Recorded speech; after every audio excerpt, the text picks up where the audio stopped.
Berger, Councilwoman Sanchez, Councilman Jones, Councilwoman Reynolds Brown, and myself, Bill Greenlee. This is the committee hearing. Okay. We will briefly go into a public meeting to vote on one bill that has had a public hearing already. And Ms. Marconi, will you please read the title of that bill, please? No, Bill number 180100, an ordinance to amend the Philadelphia zoning maps by changing the zoning designations of certain areas of land located within an area bounded by Broad Street, Susquehanna Avenue, 13th Street, and Diamond Street. Further, to adopt the master plan amendment for Temple University and to approve the construction project on the site proposed for rezoning, and to approve the removal of previously planned construction projects from the master plan. And as I said, this bill previously had a hearing on April 9th and was moved into the meeting status, and Chair recognizes Councilman Jones. Thank you, Mr. Chairman. I move that Bill number 180100 be moved from this committee with a favorable recommendation. I further move that the rules of council be suspended to allow first reading in our next scheduled council meeting. It's been moved and seconded. All in favor of the motion? Aye. Opposed? Hearing none. Bill number 180100 has been approved by this committee with a rule suspension. Thank you very much. We will now recess the public meeting and go back into our public hearing, where we have a whole lot of bills. Let me first note for the record that bill number 180515, which is Councilman Johnson's bill dealing with neighborhood notices, is going to be held at the call of the chair at his request. And bill number 160710, Councilwoman Blackwell's bill dealing with parking regulations and zoning, again, at the sponsor's request, is being held to the call of the chair. Ms. Marconi, our first bill up before us today, please. Bill number 180423, an ordinance to amend the Philadelphia zoning maps by changing the zoning designations of certain areas of land located within an area bounded by the Delaware River, Pennypack Street Extended, State Road, Ron Street, Frankfurt Avenue, Academy Road, and Linden Avenue Extended. Thank you. Good morning, Mr. Grigorski. Good morning, Councilman Greenlee, members of the Rules Committee. I'm Marty Grigorski, Division Director with the Development Division of the Philadelphia City Planning Commission. I'm here to testify on Bill number 180423, which was introduced in the City Council on May 3rd of this year by Councilmember Heenan. Bill number 180423 will amend the zoning designations of certain parcels of land in the area described. The bill proposes to amend the zoning designations of certain areas of land located in Upper Holmesburg and East Torresdale neighborhoods to both match the zoning and with the existing land use, particularly for commercial properties along Frankfurt Avenue, and to facilitate industrial and commercial growth that is appropriate in both scale and location. This area is in the North Delaware District Plan, which was adopted by the Planning Commission on March 2016. The district plan process included a vetting of almost all of the proposed changes.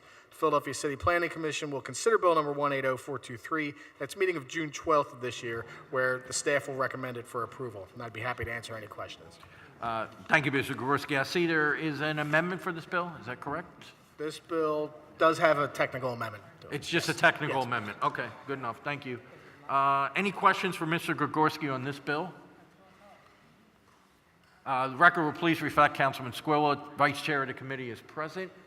Also, Councilman Heenan, Majority Leader, and a member of the committee is also present. Hold on.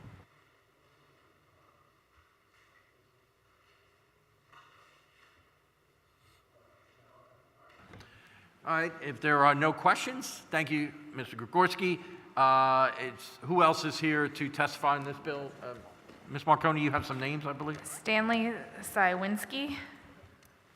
Come on up. Are you the only one to testify? Okay. Please identify yourself for the record and proceed.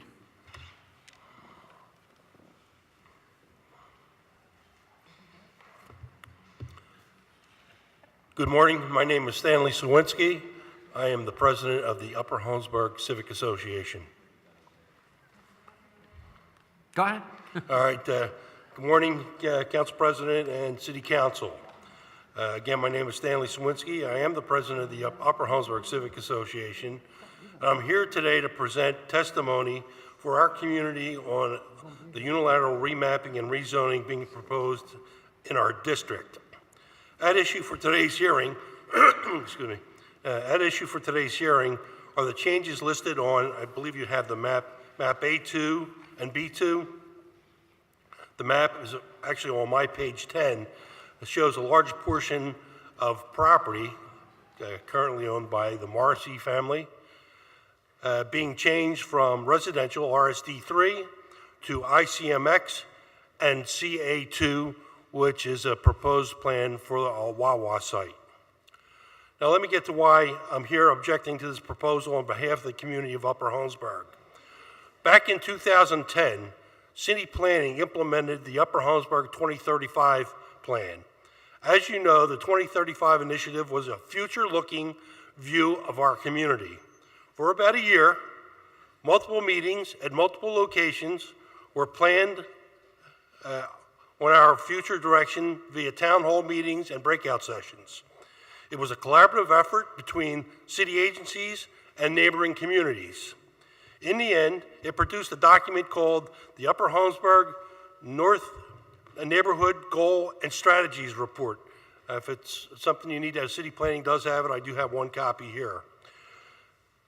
That report resulted in a crystal clear decision on the properties in question, that they should remain residential RSD3, and that was the preferred zoning designation by all the communities involved. So at this time, or at least until some additional compelling information can be provided to our community, we respectfully request that City Council does not support this bill. Thank you. Thank you, sir. Any questions? Seeing none. Anyone else here to testify on bill number 180423? Seeing none. Thank you. Our next bill, please, Ms. Marconi. Bill number 180424, an ordinance amending section 14-603 of the Philadelphia Code entitled Use Specific Standards by amending the number of curb cuts permitted for certain zoning districts, all under certain terms and conditions. Thank you. Mr. Gregorski, please. Morning, Councilman Greenlee, member of the Rules Committee. I'm Marty Gregorski with the City Planning Commission. Bill number 180424 will amend section 14-603 of the Philadelphia Code, Use Specific Standards, by amending the number of curb cuts permitted for certain zoning districts. The bill proposes to allow additional curb cuts for new or expanded vehicle fueling stations that are located on properties zoned CA1 or CA2 auto-oriented commercials. If two or more fuel pumps or more than 1,500 square feet of floor area or paved area are added to an existing vehicle fueling station, these amendments will apply to that fueling station. Additionally, both new and existing vehicle fueling stations must have 300 or more lineal feet of street frontage along a single street for the new standards to apply.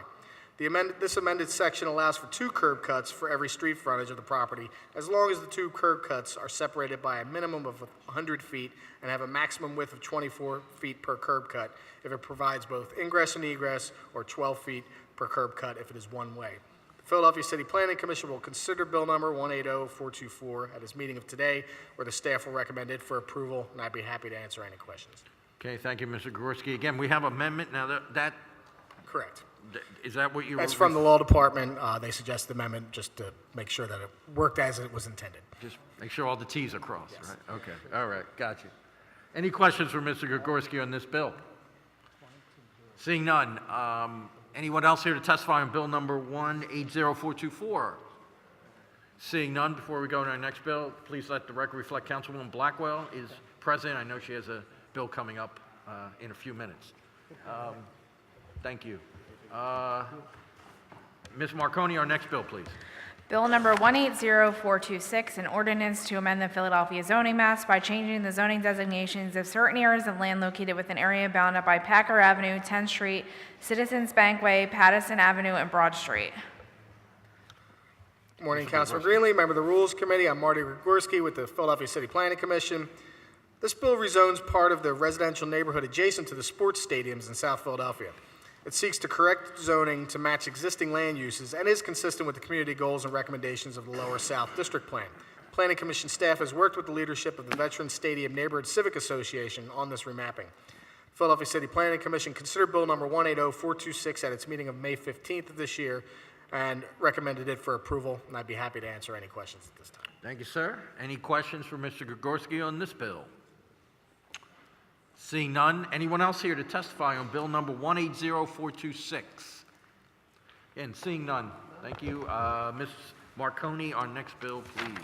Bill number 180427, an ordinance to amend the Philadelphia zoning maps by changing zoning designations of certain areas of land located within an area bounded by Dunks Ferry Road, the Pequescent Creek, Knights Road, Mechanicsville Road, Medford Road, and Leicester Road. Thank you. Mr. Gregorski. Good morning, Councilman Greenlee, member of the Rules Committee. I'm here to testify on bill number 180427, which was introduced in the City Council on May 3rd of this year by Councilman O'Neill. This bill rezones part of the Parkwood neighborhood in the lower far northeast planning district of Philadelphia. It seeks to match the zoning with the existing land use and is consistent with the community goals and recommendations of the far northeast district's plan. The Philadelphia City Planning Commission considered bill number 180427 at its meeting of May 15th of this year, where it recommended it for approval, and I'd be happy to answer any questions at this time. Thank you. Any questions for Mr. Gregorski on this bill? Seeing none, anyone else here to testify on bill number 180427? Seeing none, thank you. Ms. Marconi, our next bill, please. Bill number 180451, an ordinance to amend the master plan for the University of Pennsylvania and to approve the proposed addition to 3900 Walnut Street.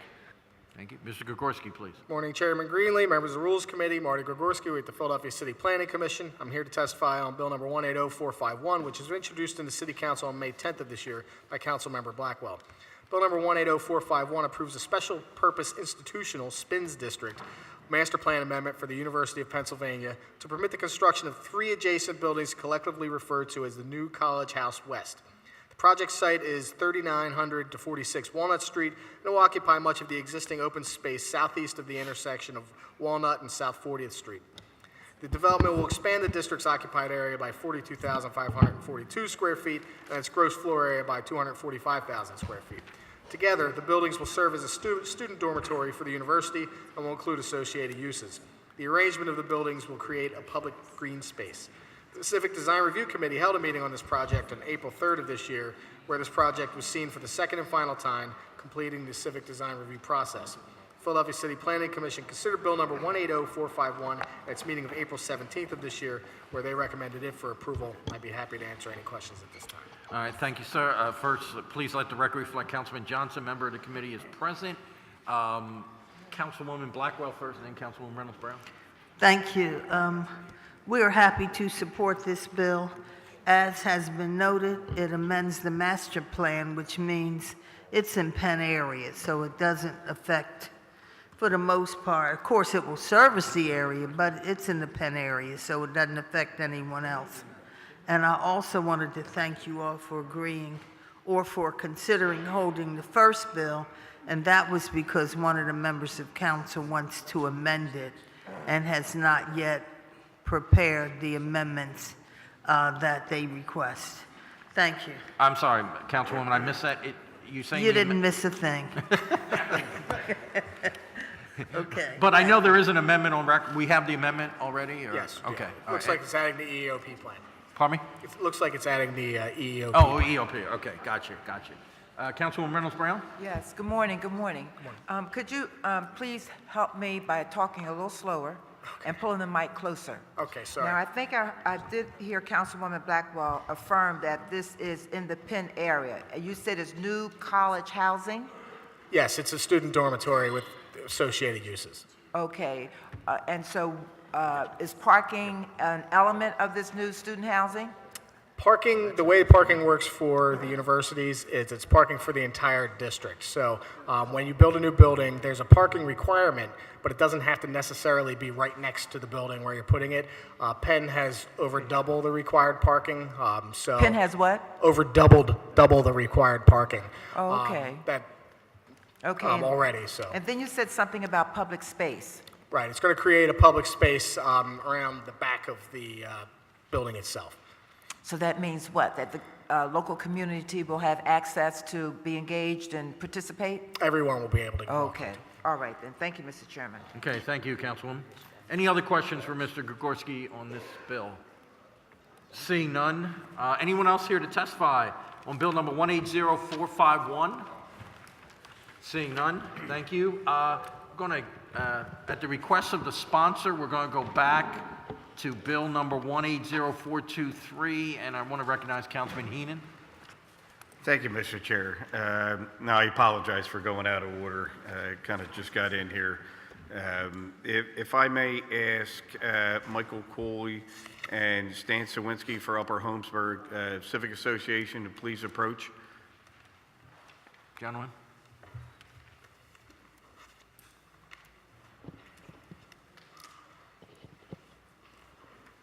And again, Mr. Chair, I apologize for going out of order. It's usually, well, it's sort of unprecedented. And Stan, again, my apologize to you for not having the opportunity to, to get a couple things on the record. So if you can explain, Michael, if you can explain the project in brief, and I just want to, after you explain the project, and working with the community, I wanted to also make a comment. Yeah, just a brief. Please identify yourself. Yes, my name is Michael Cooley of the And Provco. pull the mic a little closer to you. The whole mic. There you go. There you go. There you go. Michael Cooley of the Provco Group. The proposed project consists of subdividing or relocating lot lines on the what is referred to as the Moranski tract on Frankfurt Avenue between Academy Road and Linden Avenue. It's approximately a 27-acre parcel currently used for the operation of the Moranski Construction and Paving Company. I'm looking to subdivide approximately 2 acres off of the corner at the intersection of Frankfurt and Academy and redevelop the 2 acres for a prototypical Wawa convenience store with fueling stations. This is considered a relocation of the store located 1 block directly north on Frankfurt Avenue and Linden. And this store will be built obviously with all new stormwater management, all new site lighting, all new landscaping, and access under the purview of the Streets Department and PennDOT. Okay, Well, thank you. And Mr. Sawinski, thank you for being here, you and your executive board. I know we've had several meetings regarding, the quality of the neighborhood and access and safety of the community. I don't know if you wanted to add anything, but I wanted to, state for the record that there has been, some conversations, and in the event that there is a community benefits agreement worked out for the remapping for this specific project and, the needs of the community and the developer agreement, would Upper Holmesburg consider changing its position moving forward? Absolutely. I mean, our community is open to dialogue on these issues. We know no issue is set in stone. I mean, it doesn't cost us anything to talk, and if we could certainly put together a community benefits agreement that addresses some of the concerns that we've already talked about, I think that we can, reach a common goal and probably move this thing forward. And I appreciate it. We were working on a lot of things this year Yes. with Upper Holmesburg, and your organization and the members of the community have been nothing but fantastic with having an open dialogue and really trying to partner up with businesses in my office. So I appreciate you taking the time and coming down here, and hopefully we can come up with some sort of agreement moving forward and really, add to the benefits of the community. So I appreciate you both, and thank you so much for being here. Yeah, thank you. We're looking forward to it. Thank Yes, you, sir. Councilman. Thank you. Thank you. Are there any other questions, members of the committee? Again, thank you very much. Thank you both. Thank you. Okay, thank you, Councilman. Ms. Marconi, would you please read the title of our next bill? Bill number 180454, an ordinance to amend the Philadelphia zoning maps by changing the zoning designations of certain areas of land located within area bounded by Grant Avenue, Academy Road, Covenant Avenue, Willits Road, and Ashton Road. Thank you. Ms. Morning, Councilman Greenlee, members of the Rules Committee, Marty Gregorski with the Philadelphia City Planning Commission. I'm here to testify on bill number 180454, which was introduced in the City Council on May 10th of this year by Councilmember Heenan. This bill rezones part of the Ashton neighborhood in the lower far northeast planning district of Philadelphia. It seeks to match the zoning with the existing land use and encourage appropriate development. It is consistent with the community goals and recommendations of the far northeast district's plan. The Philadelphia City Planning Commission will consider Bill number 180454 in its meeting today, where the staff will recommend it for approval, and I'd be happy to answer any questions. Thank you, sir. Any questions for Mr. Gregorski on this bill? Seeing none, anyone else here to testify on bill number 180454? Seeing none, Ms. Marconi, our next bill, please. Bill number 180496, an ordinance amending Title 14 of the Philadelphia Code entitled Zoning and Planning to revise certain provisions of Chapter 14-600 entitled Use Regulations by amending exceptions to use tables for green roofs and making related changes, all under certain terms and conditions. Mr. Gregorski? Good morning, Councilman Greenlee, member of the Rules Committee. I'm Marty Gregorski with the Philadelphia City Planning Commission. I'm here to testify on bill number 180496, which was introduced in the City Council on May 17th of this year by Councilmember Reynolds Brown. Bill number 180496 will expand the applicability of the existing green roof density bonus such that it would become available to existing buildings or expansions of existing buildings with a footprint of 5,000 square feet or more. This would be in addition to the current restriction, which otherwise limits the bonus to new construction involving a minimum of 5,000 square feet of earth disturbance.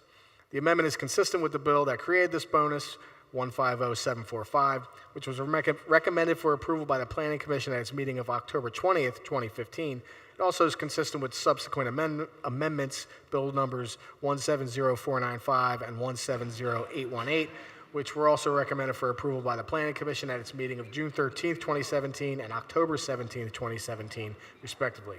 Therefore, at its meeting of June 12th of this year, the staff will recommend Bill number 180496 for approval as an item in accord with previous policy, and I'd be happy to answer any questions. Okay, thank you, sir. I understand there's an amendment for this, too. Is That's that correct, technical amendment. yeah. technical again? Okay. We like those technical amendments. That's what They they don't are. get too The controversial. law department looks at them and changes everything. Okay. And we want to make the lawyers happy, too, yes. You good? Okay. I believe, Ms. Marconi, there's one other person that wanted to testify. Is that true? Or is it written testimony? Not here? Okay. So we have written testimony from the Building Industry Association and also from Sustainable Business Network in support of this bill. Is there anyone else here to testify on bill number 180496? Seeing none, thank you. Ms. Marconi, please, our next bill. Bill number 180498, an ordinance amending Title 14 of the Philadelphia Code entitled Zoning and Planning to provide for procedures for the administrative review process, all under certain terms and conditions. Thank you. Mr. Gregorski? Good morning, Councilman Greenlee, member of the Rules Committee. I'm Marty Gregorski with the Philadelphia City Planning Commission, here to testify on bill number 180498, which was introduced in the City Council on May 17th of this year by Councilmember Blackwell.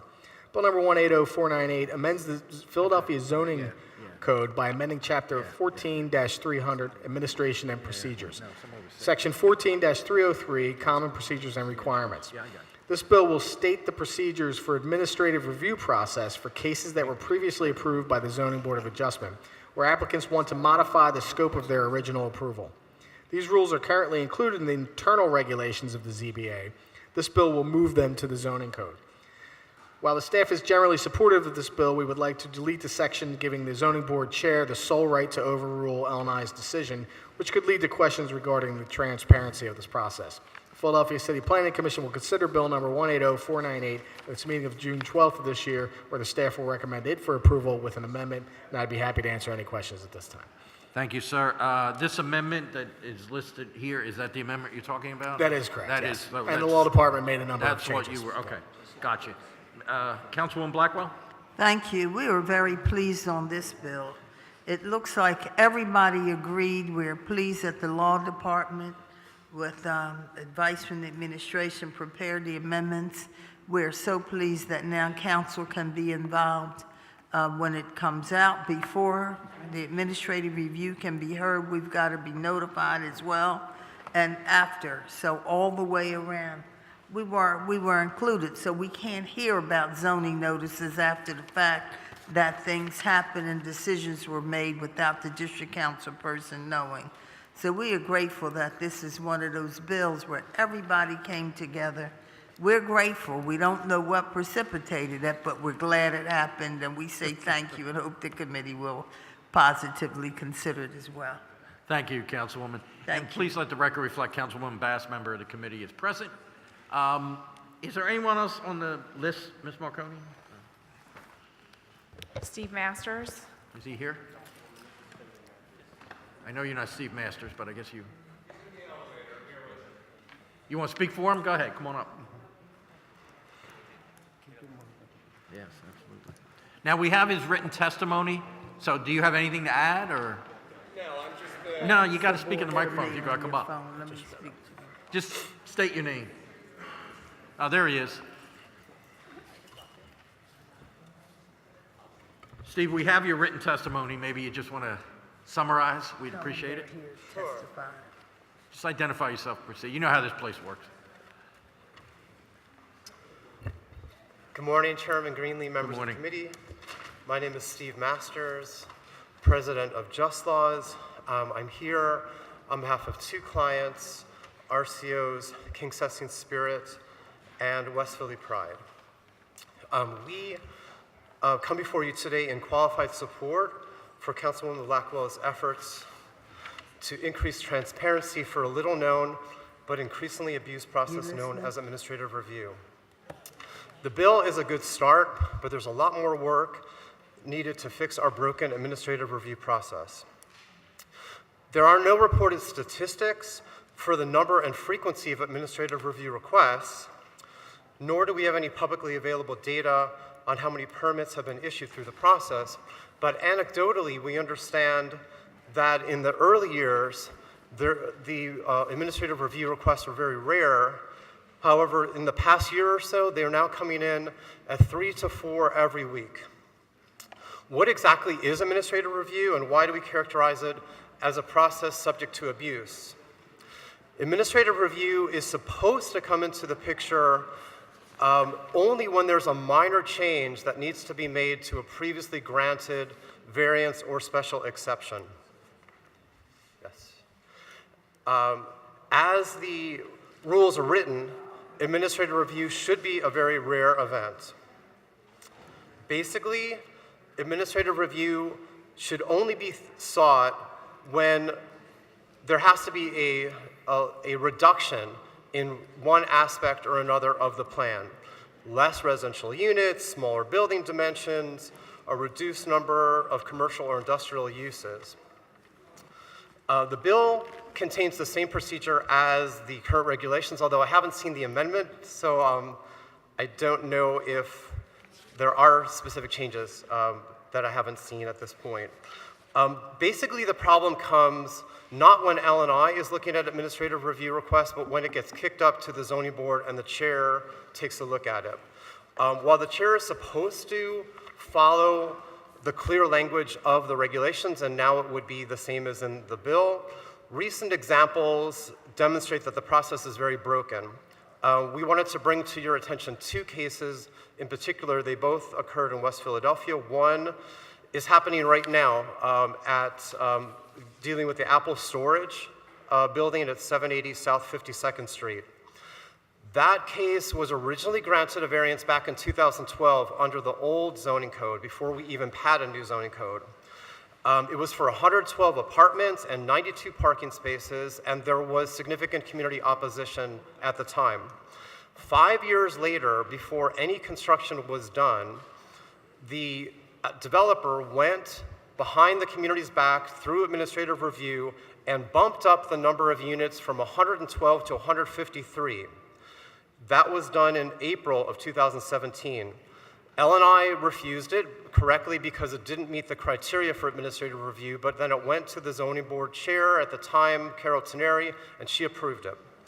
In December of 2017... Okay, let me interrupt you a second, because I think this is addressing the amendment. I know you weren't here. Yeah. Mr. Gregorski talked about that the amendment would delete the section giving the ZBA chair the sole right to overrule L&I decisions. That's correct. Mr. Gregorski, am I right? Yes, that's correct. Right, we support that, but it's Okay. still, the problem still is that this is done secretly behind closed doors without any public input. So whether it's, we do think it's a better practice to have the entire ZBA do it, but the problem isn't whether it's the chair or the ZBA, the problem is that there is no public input and no effective input by the community for something that basically needs to go before the community. The whole essence of the zoning code was recreated in 2012 to give a formal role to community input. So in this case, Councilwoman Blackwell has appealed this determination, and we are going to have a hearing before the zoning board in the near future. Our RCO, King's Testing Spirit, didn't even exist in 2012. So when we tried to appeal it, we were told, hey, the only people who could appeal it, this is under the current regulations, are the groups or the people that showed up at the zoning board in 2012. Well, here's another problem. There's no time limit on administrative review. So theoretically, a project that was granted a variance in 1945 could go and seek administrative review, and everybody who was present in 1945 would be notified and told that there is an administrative review happening. Obviously, not many people are going to be in the same location, or if they're still going to even be on the earth at that point. So the legislation now does require that all the current RCOs be given that notice, which is really a very positive change. This is why we support the legislation. The second one happened also in West Philly in the territory of West Philly Pride at 38th and Chestnut at Hamilton Court. In that case, the developer came in and said they have basically a large apartment building filled with college students. And they got an approval with variance, and then they came back to the zoning board with administrative review, and they said, we want to put a roof deck that would accommodate scores of college students right on Chestnut Street, and the zoning board granted them administrative review. We were lucky to find out about it, just kind of surreptitiously, and we were able to appeal it, and we got the zoning board to reverse that. But the problem is that over and over again, what we're seeing is that the administrative review process is being abused and used for major changes to plans that should go through the normal course of an application, an RCO meeting, and a zoning hearing. Okay.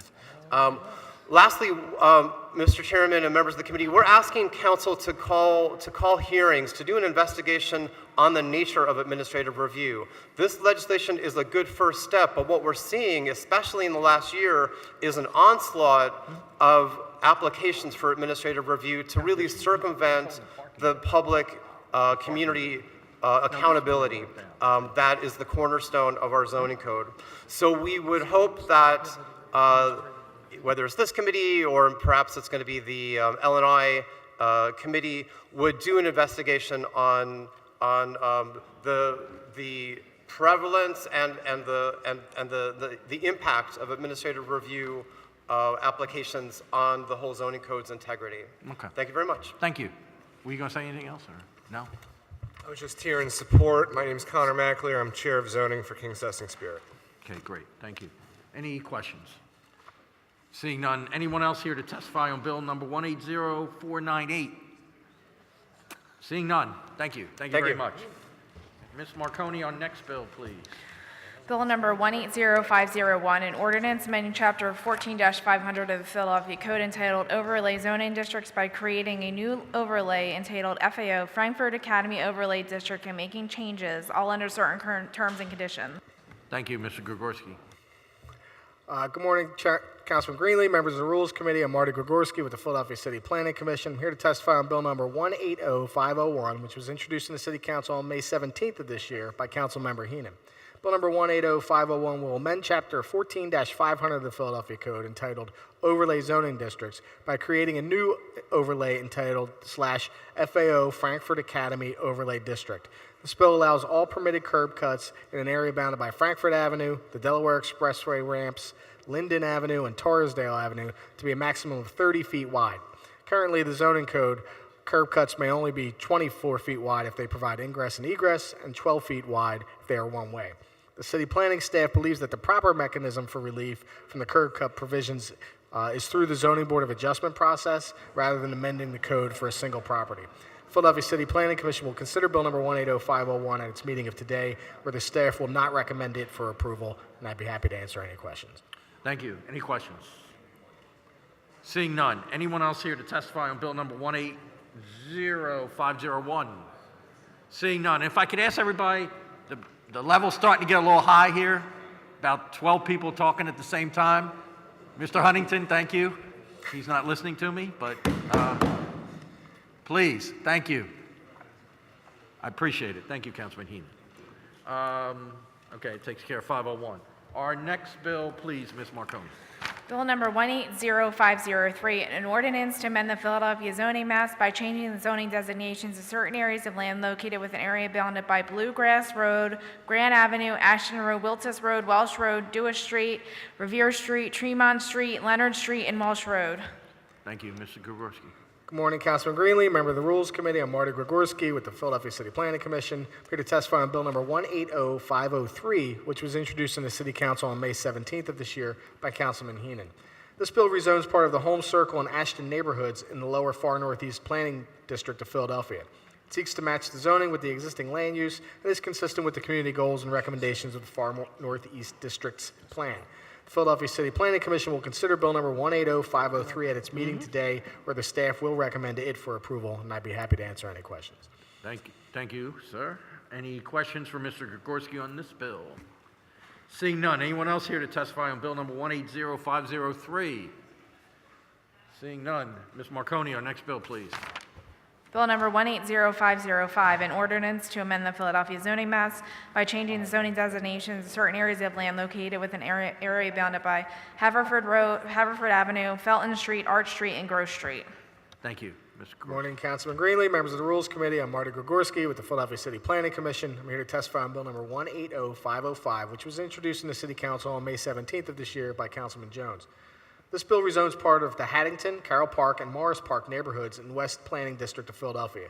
The bill is intended for corrective remapping purposes and advancement of the goals and recommendations of the West District Plan, specifically to preserve existing single-family housing, match zoning to existing land use, concentrate and strengthen commercial corridors, and promote multifamily uses along commercial corridors and transit. Philadelphia City Planning Commission will consider bill number 180505 at its meeting today, where the staff will recommend it for approval. I'm happy to answer any questions. Thank you, sir. Any questions for Mr. Gregorski? Seeing none. Anyone else here to testify on bill number 180505? Seeing none. Ms. Marconi, our next bill, please. Bill number 180506, an ordinance to amend the master plan for the River Road residential mixed-use area bounded by the Montgomery County line, a railroad right-of-way, Shawmut Avenue, and the Schuylkill River to approve a subdivision and the construction of a utility project. Thank you. Good morning. Marty Gregorski with the Philadelphia City Planning Commission. I'm here to testify on bill number 180506, which was introduced in the City Council on May 17th of this year by Councilmember Jones. Bill number 180506 amends the RMX2 master plan for the River Road residential mixed-use area, which is located in the area bounded by the Montgomery County line, a railroad right-of-way, Shawmut Avenue, and the Schuylkill River.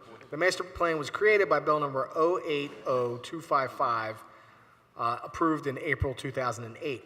This proposal will create a new parcel from an existing parcel where a long-proposed pumping station will be located to enable the Philadelphia Water Department to add public sewer services to the community and bring utilities to this small portion of the city. Philadelphia City Planning Commission will consider bill number 180506 at its meeting today, where the staff will recommend it for approval, and I'd be happy to answer any questions. You'll say that. It's okay. All right. Thank you. All right. Thank you, sir. Any questions for Mr. Gregorski on this bill? Seeing none. Anyone else here to testify on bill number 506? Seeing none. Ms. Marconi, our next bill, please. Bill number 180507, an ordinance to amend the Philadelphia zoning maps by changing the zoning designations of certain areas of land located within an area bounded by Conrad Street, Indian Queen Lane, Scotts Lane, and Crawford Street. Good morning. I'm Marty Gregorski with the City Planning Commission. I'm here to testify on bill number 180507, which was introduced in the City Council on May 17th of this year by Councilmember Jones. This bill is intended for corrective remapping purposes and advancement of the goals and recommendations of the Lower Northwest District Plan, specifically to remap to match to correctively rezone an existing eating and drinking establishment and multifamily residential uses. The Philadelphia City Planning Commission will consider Bill number 180507 today, where the staff will recommend it for approval, and I'd happy to answer any questions. Thank you, and Mr. Gorski, I see there's an amendment, is that? There is a mapping amendment. That's the map? or- Yes, correct. Okay, thank you. Any questions? Seeing none. Anyone else here to testify on bill number 180507? Seeing none. Ms. Marconi on next bill, please. Bill number 180509, an ordinance amending Title 14 of the Philadelphia Code entitled Zoning and Planning by creating a new Wissahickon NCO Neighborhood Conservation Overlay District for the area generally bounded by Henry Avenue, Hermit Street, Ridge Avenue, and the Wissahickon Creek. Thank you. Good morning, Marty Gregorski with the City Planning Commission, here to testify on bill number 180509, which was introduced in the City Council on May 17th of this year by Councilmember Jones. This bill creates the /NCO Wissahickon Neighborhood Conservation Overlay to protect the walkability and aesthetic character of the Wissahickon neighborhood. It will regulate the design of new construction and major alterations to existing buildings. It promotes human-scale design, interesting and pedestrian-friendly facades, and eyes on the street, all in close proximity to useful commercial destinations, parks, and transit. The following design elements are regulated by this overlay: front setback, height, porch fronts and front garages, habitable first floors, utility meters and HVAC screening, window inset and sill projection, front yard impervious coverages, front facade, fence and wall materials, and curb cut width. Planning Commission staff worked with the Wissahickon Interested Citizens Association on this bill. The Philadelphia City Planning Commission will consider bill number 180509 at its meeting today, where the staff will recommend it for approval, and I'd be happy to answer any questions. Thank you. Any questions for Mr. Gregorski? Seeing none. Anyone else here to testify on bill number 180509? Seeing none. Thank you. Ms. Marconi, our next bill, please. Bill number 180510, an ordinance amending section 14-500 of the Philadelphia Code entitled Overlay Zoning Districts by amending the subsection entitled NCA Ridge Avenue Neighborhood Commercial Area Overlay and making related changes all under certain terms and conditions. Thank you. Morning, Marty Gregorski with the Philadelphia City Planning Commission. I'm here to testify on bill number 180510, which was introduced in the City Council on May 17th of this year by Councilmember Jones. This bill amends the /NCA Ridge Avenue Neighborhood Commercial Area Overlay, which was originally created to promote and reinforce Ridge Avenue as a walkable commercial street. Proposed amendments are as follows: the requirement for ground floor commercial uses in the CMX3 Commercial Mixed Use District, 75% of the street frontage, prohibition of parking lots located between the building and the street line of Ridge Avenue in the CMX3 districts, allowance for required off-street parking to be located on an abutting lot or within 1,000 feet, extension of an overlay of the overlay boundary from Hermitage Street north to Paoli Avenue, and other technical changes. The Planning Commission staff worked with the Roxborough Development Corporation and nearby civic associations on this bill, and the Philadelphia City Planning Commission will consider bill number 180510 at its meeting today, where the staff will recommend it for approval, and I'd be happy to answer any questions. Thank you, sir. And we have is that the technical amendment? It is. Okay, very good. Any questions for Mr. Gregorski? Anyone else here to testify on bill number 180510? Seeing none. Ms. Marconi, our next bill, please. Bill number 180511, an ordinance amending section 14-503 of the Philadelphia Code entitled NCA Neighborhood Commercial Area Overlay by adding a new subsection entitled South Broad Street Gateway and making related changes all under certain terms and conditions. Mr. Gregorski. Good morning, Marty Gregorski with the Philadelphia City Planning Commission. I'm here to testify on bill number 180511, which was introduced in the City Council on May 17th of this year by Councilmember Johnson. This new subsection would apply to commercially zoned lots within the area bounded by Broad Street, Washington Avenue, 13th Street, and Carpenter Street. The South Broad Street Gateway expands the allowable uses on the block to include eating and drinking establishments, including both sit-down and takeout restaurants, accessory and non-accessory structured parking both above and below ground, roof decks for residential and non-residential uses. The South Broad Street Gateway also includes the following parking and loading provisions. The ground floor of any parking garage, other than those accessory to a single or two-family dwelling, must be occupied by an office, retail sales, commercial services, or public, civic, and institutional use. This requirement applies only to street frontages along Broad Street and Washington Avenue and does not apply to areas occupied by entrances, exits, curb cuts, and waiting areas. Vehicular access and egress to parking, loading, and trash storage areas or other structures is only permitted to and from Carpenter Street and 13th Street. The Philadelphia City Planning Commission will consider Bill number 180-511 at its meeting of today, where the staff will recommend against approval, since the purpose of this bill is to codify the design intent of a proposed development that already has a zoning and use permit via the Zoning Board of Adjustment. And I'd be happy to answer any questions at this time. Thank you, Mr. Gorski. I understand from your last paragraph, you're saying it codifies what is already there? Is that what you're saying? It codifies what was already approved by the Zoning Board. Okay, so you're not necessarily against that, it's just, We just think it's superfluous. okay, all right. Councilman Johnson, you'd like to say something? Yeah, well, first and foremost, the developer engaged in a community benefits agreement with the community. It's already been approved by the zoning. The only additional component that will be added is signage as a part of this particular process. So it pretty much mirrors what was already approved with the exception of signage. So you just added a little bit, right? Yes. And is that the amendment? I know you're stating. Yes, that's the amendment, yes. Great, thank you. And also, I just want to state for the record, I think the benefit also of having the ordinance as opposed to just the approval of zoning is the EOP component, because this is a massive project that is going to take place at Broad and Washington Avenue, and normally through the zoning process, it's not a requirement. Under the ordinance in this amendment, it will be a requirement for the developer to work in partnership with the Office of Equal Opportunity to make sure there's a level of diversity and inclusion as a part of this process. And I'm quite sure my good friends from the building trades will work with me and the developer to make sure that that process is inclusive. And so I just want to thank you very much and ask for the approval of this amendment. Thank you, Councilman. And EOP is being worked on as the project goes on, right? Correct? Okay, thank you. That's correct. Okay, thank you, sir. Any questions from committee for Mr. Gregorski? Ms. Marconi, I understand we do have someone else. Bart Blatstein. Oh, I'm sorry, hold on. Please, just this clarity on the last statement. You said that the EOP will be developed as the project goes along? Is that accurate, Councilman? Councilman's mic, please. Yes, it'll be a part of the actual process for the oversight. It's already been approved. Okay. It's been approved already. Oh, so it'll be monitored as the project goes Yes, along? Okay. yes. All So right, just then. for the record, it's already been approved, right? But once it's approved, obviously, there's an oversight committee that's formed, and as a part of the oversight committee that's formed, that's where the actual oversight process takes place to make sure that it's diverse and inclusive. Terrific. Thank you. Okay. You're welcome. Thank you, Councilman, for clarifying. Ms. Marconi, who else we have here? Bart Blatstein and Ron Patterson. Just, no? Leave him well enough alone. Okay, very good. Thank you. All right. So anyone else here to testify on bill number 180511? Seeing none. Thank you. Ms. Marconi, our next bill, please. Bill number 180517, an ordinance to amend the Philadelphia zoning maps by changing the zoning designations of certain areas of land located within an area bounded by Leeper Street, Oxford Avenue, Harrison Street, Oakland Street, and Folkrod Street. Thank you. Good morning, Marty Gregorski with the Philadelphia City Planning Commission. I'm here to testify on bill number 180517, which was introduced in the City Council on May 17th this year by Councilmember Quinones Sanchez.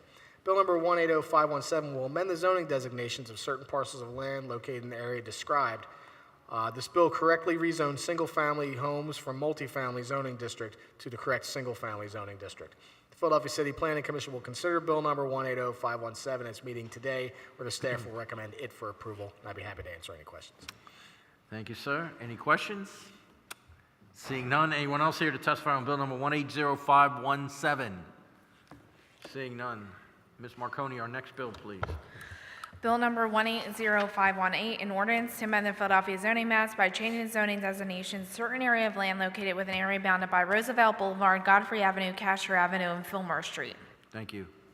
Good morning, Marty Gregorski with the Philadelphia City Planning Commission. I'm here to testify on bill number 180518, which was introduced in the City Council on May 17th of this year by Councilmember Quinones Sanchez.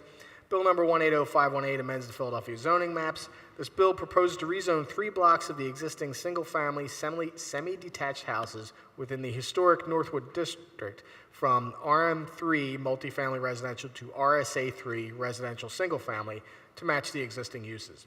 The Philadelphia City Planning Commission will consider bill number 180518 at its meeting today, where the staff will recommend it for approval.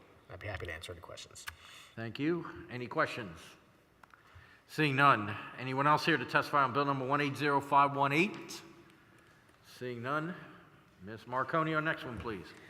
Bill number 180519, an ordinance to amend the Philadelphia zoning maps by changing the zoning designations of certain areas of land located with an area bounded by Allegheny Avenue, Kensington Avenue, Lehigh Avenue, and 2nd Street.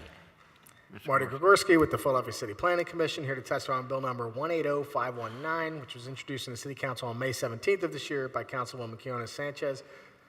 This bill rezones parts of the Fairhill and Kensington neighborhoods in the North Planning District of Philadelphia. It seeks to promote development and preserve uses that are consistent with the community goals and the recommendations of the North District Plan. The Philadelphia City Planning Commission will consider bill number 180519 at its meeting today, where staff will recommend it for approval, and I'd be happy to answer any questions. Thank you. Any questions? Seeing none. Anyone else here to testify on bill number 180519? Seeing none. Our next bill, please, Ms. Marconi.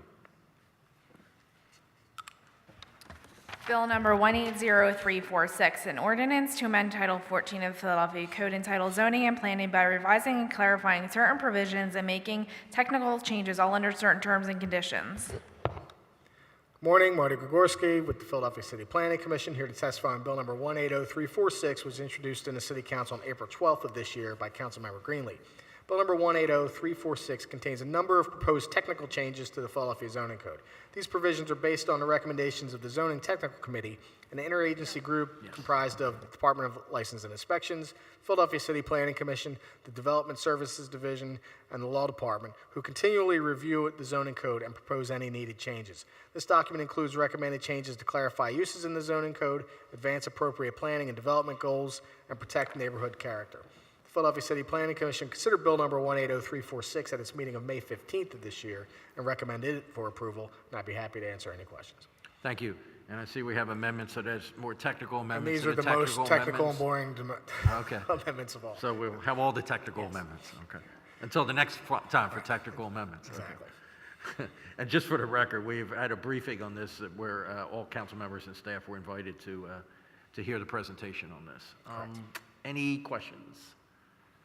Seeing none, anyone else here to testify on bill number 180346? Seeing none, Ms. Marconi, our next bill, please. Bill number 180463, an ordinance amending section 14-604 of the Philadelphia Code entitled Accessory Uses and Structures by making technical changes to the size and sitting of roof deck access structures, all under certain terms and conditions. Morning, I'm Marty Gregorski with the Philadelphia City Planning Commission, here to testify on bill number 180463, which was introduced in the City Council on May 10th of this year by Councilmember Squilla. Bill number 180463 amends the Philadelphia Zoning Code by making technical changes to the size and siting of roof deck access structures. This bill increases the allowable size of a pilot house by 35 square feet to 125 square feet, as well as allowing for an extra 40 square feet if an elevator is installed. The location of the pilot house is also regulated and no longer will be allowed within 5 feet of the rear building line and will be allowed to move within an allowable zone on the roof so long as the setbacks are met. The Philadelphia City Planning Commission will consider bill number 180463 at its meeting of June 12th of this year, where the staff will not recommend it for approval, and I'd be happy to answer any questions. Thank you, sir. I see that we recently were given an amendment to this bill. Have you seen that amendment? Yes, I have. It's from the Law Does that Department. in any way address some of the issues that you've had? or- No, the basic issue we have is that there are some community groups who haven't had a chance to really look at this, and we didn't want to ask for 45 days and extend this all throughout the summer. So at this point, we will say no, but we did work with the BIA to help put this together. Okay. Okay, gotcha. I see another name on the list, Ms. Marconi, is that, Jim Moranski. they want to come up? Okay. Two people? Okay. Ms. Huntington, you come up too, please.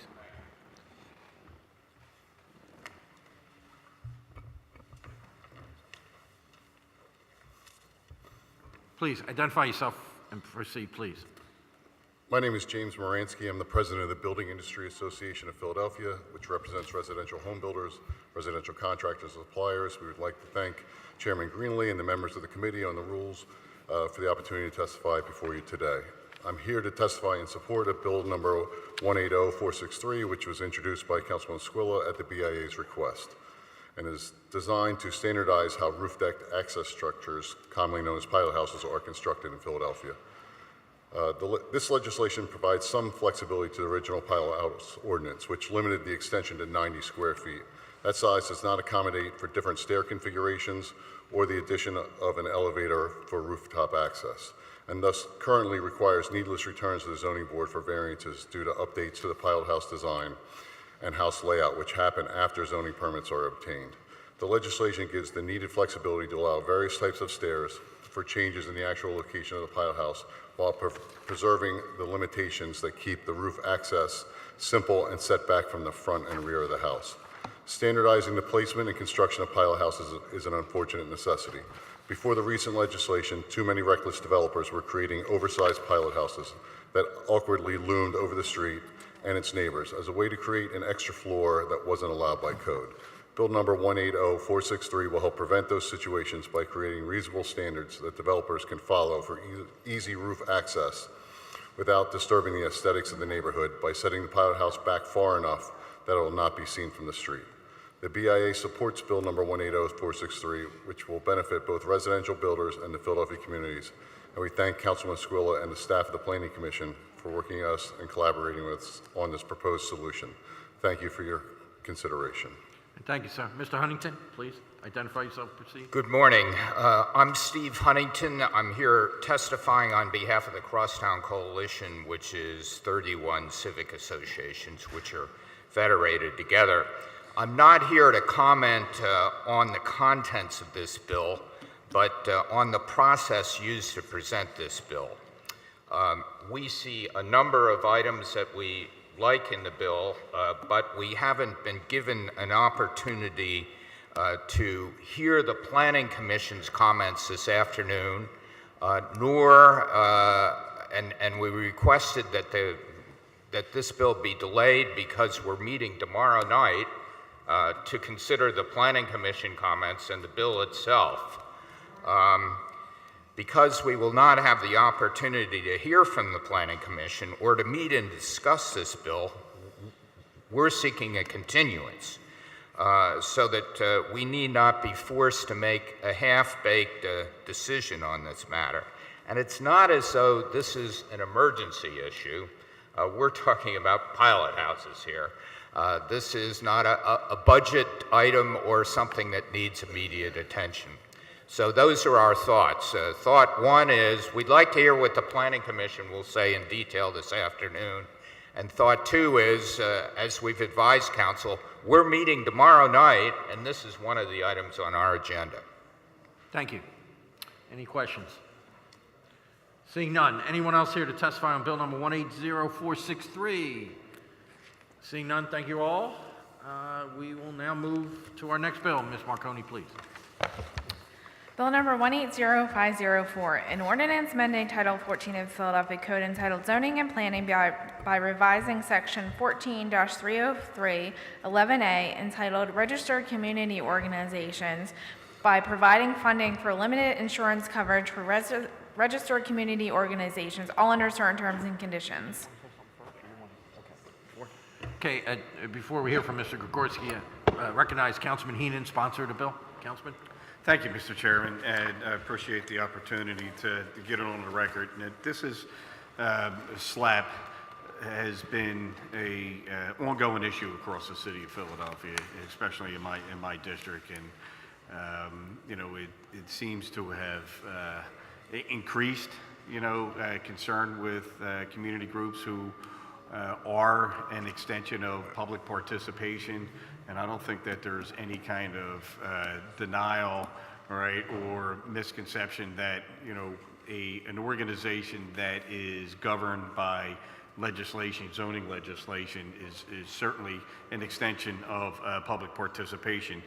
So my intention here today, and I've spoken with all members of the committee, is to vote it out of committee with a favorable recommendation, but I'm going to hold it because we are speaking with the administration as we move forward, because I mean, I know that they recognize that it is an extension of public participation, and it is a real problem that is increasingly been brought to light and putting, you know, some community groups in not just jeopardy of losing resources, both as an organization and financially, personally.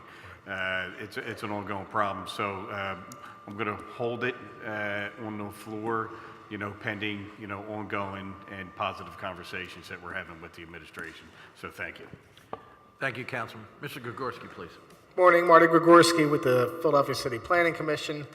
I'm here to testify on Bill Number 180504, which was introduced in the City Council on May 17th of this year by Councilmember Heenan. Bill Number 180504 amends the Philadelphia Zoning Code by revising Section 14-30311A entitled Registered Community Organization by providing funding for limited insurance coverage for registered community organizations. This bill proposes 3 changes to the code. It allows the Director of Finance to provide funding to help offset the cost of directors' and officers' insurance premiums for the registered community organizations, RCOs. It requires yearly reporting to the Council President and Chief Clerk of City Council regarding distribution of funds from the previous fiscal year at the time of submission of the proposed operating budget to Council. And it includes PCPC regulations to create guidelines regarding the disbursement of the funds. In the zoning code, RCOs are required to hold meetings with zoning board applicants. At these meetings, community members' opinions are presented regarding the projects, which can influence the timeline for the project or whether it moves forward. This role opens RCOs up to lawsuits by developers. Most RCOs do not have insurance to protect them against such lawsuits, also known as strategic lawsuits against public participation, or SLAPs. RCOs that do have insurance pay for it themselves, which can present a significant burden to groups. There are currently 290 registered community organizations with the potential for this number to increase, so the bill has the potential to pose a significant burden to the city as well. The Philadelphia City Planning Commission is considering Bill Number 180504 at its meeting today, and the staff plans to request 45 days to review and confer with the administration and council office on the feasibility of this bill, and I'd be happy to answer any questions. Thank you, Mr. Gregorski. And as the sponsor said, he would request this bill moved today, but he is certainly open to meetings, and it sounds like will at least cover those 45 days because we'll be over the summer. So, okay, very good. Councilwoman Reynolds-Brown, you have a question? I do have a few questions. Is this, maybe it's a point of information I should offer up to the sponsor. Is this unprecedented, this ask that is being put forth? Who will be providing the coverage? It would be the city will pay for it, and I presume the way it reads that they would get their own coverage. I don't believe it's going to be the city insurance. You presume. Has there been a legal opinion saying that is indeed the case? Not that I'm aware of. So there'll be a third party managing this provision, or no? The city would pay the funds out, but I believe the individual RCOs will be getting their own insurance. So the way it reads, the way I read it. So if I get a point of information, Councilwoman. Please. There is an increased frivolous lawsuits that have been filed against community groups, especially in neighborhoods that have increased development and where they do not have the technical support or the wherewithal to defend themselves when they are volunteers. RCOs, not every RCO has insurance. Some of the more wealthier RCOs are fortunate to do that. Not many in my neighborhood has insurance, but there is a precedent of umbrella insurances for risk management.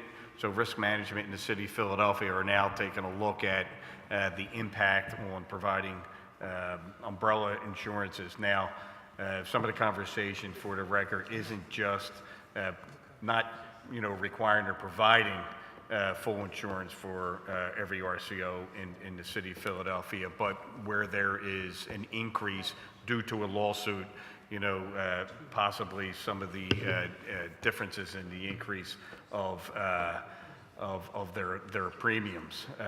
In some cases, we've had hearings on this. And I've had public hearings, not just here, but out in the community, with other RCOs across the city, not just my district.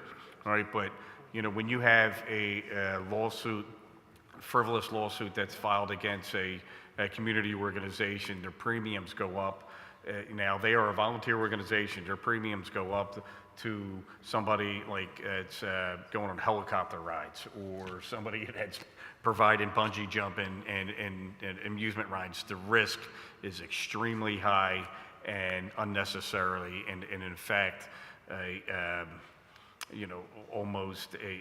puts people it puts public concerned citizens out of business. So we are taking a look at every option in every form and fashion. All right, this way we could protect our people who are governed by zoning law. Okay.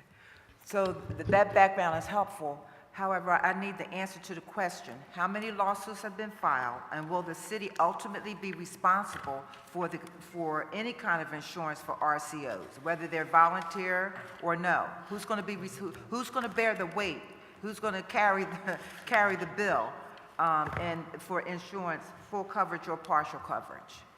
I don't know the answers to either of those questions. Sorry? I don't know the answers to either of those questions, and I suspect that's what's going to be worked out over the summer as this bill is held. But truthfully, I'm a zoning guy. That's finance information that I probably won't even be in the room for those conversations. And so the administration is putting this forth, and we don't have answers to those questions that may indeed impact our city budget? The administration's asking for more time to make sure that we can answer all of these questions. Oh. Okay. Do you think, and because it's still in its infancy stage, do you believe successful implementation of this measure may result in the establishment of more RCOs? It's entirely possible. I know there are some RCOs who don't register because of the problems they may have with SLAP lawsuits, and there have been some, before there were RCOs, community groups that disbanded for this very reason. I'm sorry, repeat that last statement? There were groups who disbanded because of SLAP lawsuits that were see. involved in the process and no longer are. Right. Okay. So you cannot answer the question how many lawsuits have been filed already, except to say that there's been an increase. But that increase could be 5, it could be 10, it could be 100, right? It could be. I can check with my folks to see if we have numbers on that. I just don't know. Well, we should. So I need answers to all those questions. And the answers to those questions will indeed determine my position for the last and final vote. At this juncture, I'm deeply uncomfortable putting the city at risk, the city's budget at risk, which is already stretched where we can't honor many of the chartered responsibilities we have. And so now to move to a place where we may be possibly responsible for community groups, and the city carrying the weight of community groups on its face makes me very uncomfortable, and I need to put that on the record. Thank you. Thank you, Councilwoman. Councilman Johnson? Yes, so I've dealt with this issue in the past, primarily in the Point Breeze area. There's a significant amount of development that's taking place, and I know there was another incident that took place in Old City, but in the overall grand scheme of things, I think the concept is good because when you see how developers operate, and I've witnessed this firsthand, if a community group legitimately opposes a development project, and the developer has the wherewithal to intimidate, and it all comes down to intimidation of community members to not express how they feel about a particular development project, the first thing the developer would do is use their power to say, I'll sue you, I'll hire a lawyer. And so, for us to go in this direction, I think is a good thing. I don't know if we go about capping the amount, but I think at least starting a discussion to protect those who are most vulnerable, particularly when you're dealing with levels of development. This isn't my bill, but I just know about dealing with this firsthand. I know how these developers operate, and there aren't legitimate lawsuits. It's just basically a tool to shut you up, to shut down the organization, to get people to cower. You say they are or are not? They are not, they tend to be not legitimate. not legitimate. Okay. They're used as tools to intimidate the community leaders and the groups to not advocate against a particular project. And when you hear the threat of a lawsuit, some people just shut down and say, you know what, I'm not going to say anything, and the developer gets to flex and build the project, and then the community group usually just go about doing their day-to-day business. I know there was one in Old City now. In terms of numbers, I know Larry Farnese was working on something similar in the past, but I think in the grand scheme of things, I don't think the number would be something that would basically, at the end of the day, create like a major, what's the word I want to use? Burden? Man, at the end of the day, it ain't gonna be a burden on our budget. I mean, it happens, but I don't think to the point where it's like so significant that, you know, it's gonna be a burden. We can maybe come up with a way to cap a number, but I do believe that the average community person, from me witnessing this, they have to have a tool to fight back. Because once you hit a lawsuit, everybody gets scared, don't want to go to court, and the next thing you know, they walk away, but that developer gets to flex and move forward. And so I just wanted to comment on it only because I witnessed it, I watched it, and you know, for it to come up in this body, and I know we usually fight for the underdogs, I think it's at least something worthy of a discussion in terms of moving the ball forward to protect those people who just at the end of the day want to have a say-so against big-time developers who come build inside their neighborhood. So just wanted to say that for the record. Thank you, Councilman.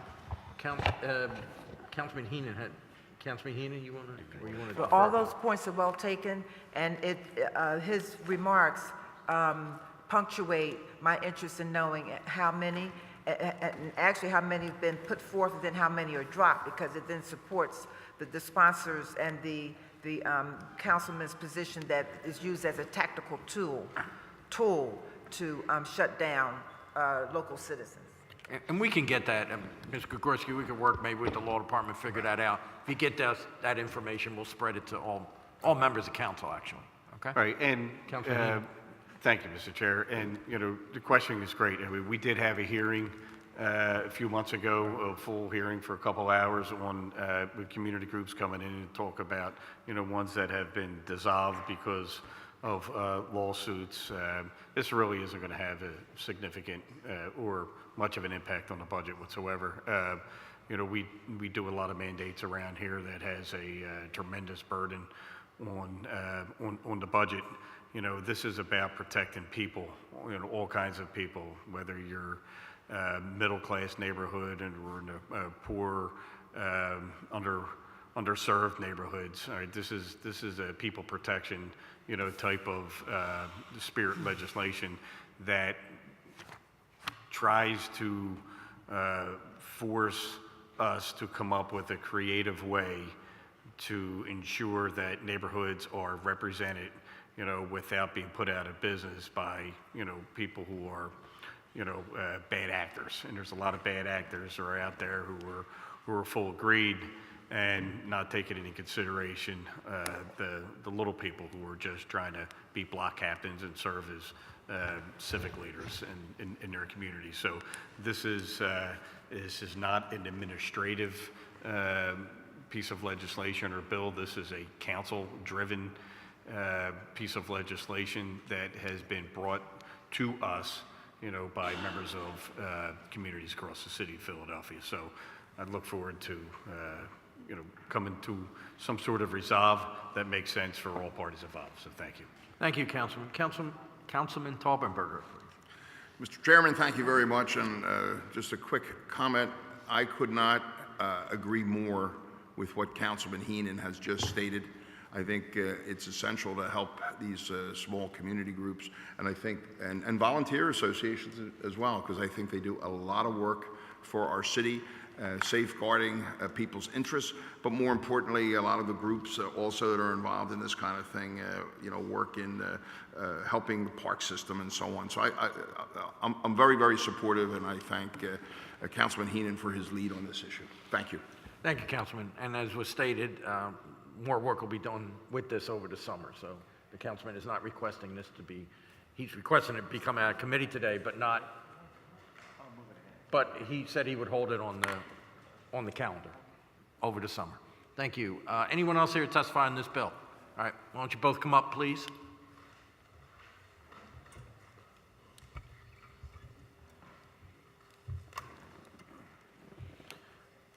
Ms. Huntington, state your name again for the record and proceed. Sure. Steve Huntington. I'm Vice Chair of the Crosstown Coalition. Here to thank Councilman Heenan for his hearings on this issue. The Crosstown represents 31 RCOs. Insurance and exposure to lawsuits were one of the 4 items we identified when we incorporated in 2014 to work on. We literally drafted, working with Senator Farnese, the anti-SLAPP bill that's been stalled in Harrisburg for the last 2 years. And in response to Councilwoman Reynolds Brown's appropriate questions about the number of lawsuits, I can only suggest that a single lawsuit can sink an RCO, because in my previous career, I was a lawyer specializing in representing insurance companies. The cost of the defense can drive up the premiums to make insurance unaffordable. So that Councilman Heenan's suggestion of somehow giving a hand to purchasing private insurance is certainly a way to go, an option that could be explored. I think there are a number of ways to address this problem, and I'm hopeful that over the summer we'll be able to come up with some good solutions. Thank you. Reverend Williams, you want to Good evening. state your name and proceed, Reverend please? Chester Williams, President and founder of the Chew and Belford Neighborhood Organization. Just to touch on that issue about insurance, I know things change from time to time with different elected officials, but the Chew and Belford Neighborhood Organization has been having this since 1981. And we weren't told that we had to have liability insurance to be an RCO. And we fought to get liability insurance. And we asked our members every year to donate $20 because of our cost of income. But I say there is a way. If the city can help us with paying this, that'd be a blessing. But we were told, and we have it, from 1981, we've been paying for liability insurance that covers our organization.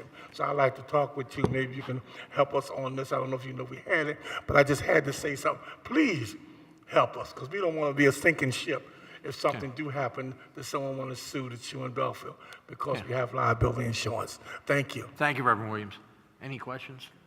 Seeing none. Anyone else here that wants to testify on bill number 180504?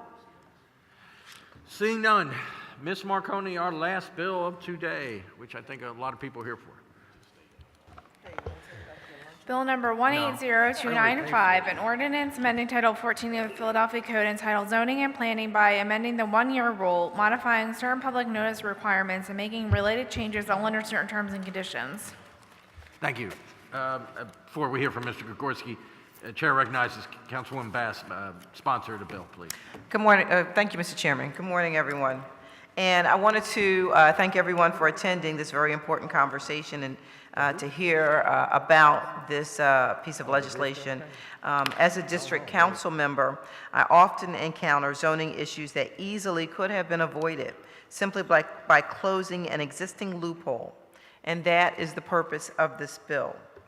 When we reformed zoning in about 2013, 2014, I believe we got most of it right. However, over the years, I have been made aware of the loopholes that less scrupulous developers and their agents have used to go around the community and force a project on a neighborhood. This bill is the RCO Protections Bill. It protects developers, it protects communities, and it is simply an update of the work that was done years ago on the zoning code reform. Let me explain. There are essentially 5 things that this bill will do. Number 1, it will extend and expand the one-year rule. Current law allows applicants that are dismissed or withdrawn to refile immediately. Only denied applications must wait 1 year. This prevents RCOs, or this prevents developers from a practice that we've seen in our district, where you'll have a project where a particular attorney may know that it won't get through this particular RCO, so they'll shop it around, and let's go to another RCO. And so let's, instead of getting it denied, let's just withdraw it. And then we can go to another RCO, and we can see what they think. And if they like it, then we'll go there and ask them to have the hearing. And if not, then we'll go to another, and so forth and so on. This prevents RCO shopping, and it also allows those that are dismissed, withdrawn, or denied to wait 1 year. It requires affected property owners, that developers will make sure that affected property owners will receive a certificate of mailing informing them of the date and time of the meeting. This eliminates the complaint, "I wasn't notified." There is proof, there is verification. This is one of the biggest issues that we have as a district council office, that people say, "I was not notified." And this is something I believe is easily fixable. The third thing that this piece of legislation would do is require a large sign on the front of the property. Signage, information, it's always a good thing. And again, this is protection for both the developer and the community. So one of the concerns that we heard from the administration is, well, how can we distribute these signs? We're going to a system where you can print your sign from home. That's the way the technology is moving, and that's what the future and the vision is for zoning, is that you'll be able to print your document out at home. I'm assuming that the city isn't going to be providing the bright orange paper that is provided right now when you have your document that's to be posted. And so my question is it just going to be a white sheet of paper that's posted, that's supposed to provide adequate notice and says that there is a hearing, there's information about this project? That is not the kind of notification that we need. We need to give people every opportunity to attend hearings and to attend RCO meetings, and that is what we are attempting to do here. The sign has to be up 21 days before the hearing. That's the fourth thing that we wanted to address. So basically, right now, if I apply for zoning January 1st and receive my refusal, I may have my RCO meeting with the community on February 1st. My zoning hearing might not be until June 21st. And so I don't have to post my sign until June 1st. That's 120 days from the date of the RCO meeting to the zoning hearing. That's way too much time. People are left out of the loop and need to know what's happening in their communities. Last but not least, we are requiring the City Planning Commission to notify by regular mail all property owners whose base zoning district is changed by council ordinance. Again, this is about notification. This is easy. The city notifies you individually or publicly when we do pretty much everything else regarding your taxes, if you have to move your car, if there's a change in, or if there's utility work in the neighborhood, if there are street closures. We post signs when we're closed for holidays. We can certainly give notice that we are rezoning your property. This is a consumer notice. And so we don't think that any of these things are out of the boundaries or a burden to the city of Philadelphia. I did want to jump ahead of Mr. Grigorski's testimony a little bit. One of the things that you noticed or that you made note of in your testimony was that there could be a citywide notification to every property owner, and the bill has been amended. We have offered an amendment, so that would no longer be the case. Also, there was a concern about additional costs to the city for the cardboard placards that would need to be posted. We did a price check on what signage would cost, roughly, just checking on our own. It was something to the effect of $3.84. And we think that this is a cost that we would ask, it's a slight cost, and we would ask the applicant to absorb the $3.84 as a cost of doing business. And we don't think that that is burdensome. And so when we say that the City Planning Commission is in favor of increased transparency and better communication to communities that are impacted by zoning changes, we would certainly always want to work with you, but we haven't seen what is being done to address these issues. And so this bill is an exact reflection of that we haven't seen what has been proposed by the Planning Commission. And so we offer this bill and its amendments so that we can get the change that we need when it comes to zoning. This is very, very important.